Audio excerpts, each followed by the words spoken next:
Donald Goines, Kenyatta novel, Crime Partners, Chapter 13. Billy and Jackie ended up staying at the farm until the day before the robbery. Then they decided to come back to the city.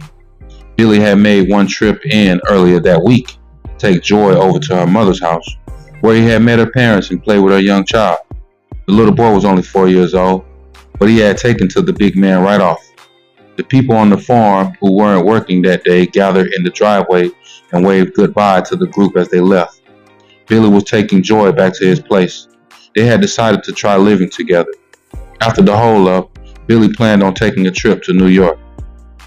They had an uneventful trip back to the city. "In a way I hate to come back here," Billy stated, as he pulled up and parked in front of their apartment.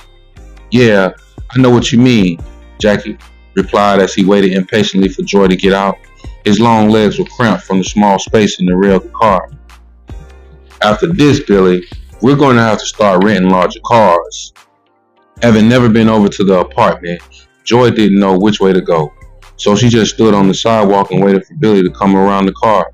She noticed the three black men get out of the parked car and started towards them, but she didn't really pay attention to them until they were on top of the small crowd gathering on the sidewalk. Her first warning came out when she heard Jackie call out, "Look out, Billy, they got guns." At the sound of this yell, she glanced up in time to see what looked like a short stick come from under one of the men's suit coats. Then the street lit up with noise. Billy brought a pistol from under his coat, but it was too late. He let out a cry of pain when he saw Joy fall to the sidewalk, blood running from a large hole in her neck. She never even managed to scream. Then he was lifted off his feet and hurled backwards. He heard Jackie scream, "The bastard's using a sawed-off shotgun." From his knees, Billy tried to raise the pistol in his hand, but another blow struck him, spinning him around. The sidewalk came up and met him. Even as Jackie started to crumble, he had been a little more lucky. He managed to get off 2 shots before the shotgun blew the life out of him. Carol screamed and started to run. A blow in her back knocked her off her feet. She crawled a few more feet on the sidewalk, leaving a bloody trail until another well-placed bullet took her out of her misery. She fell over the sidewalk face down.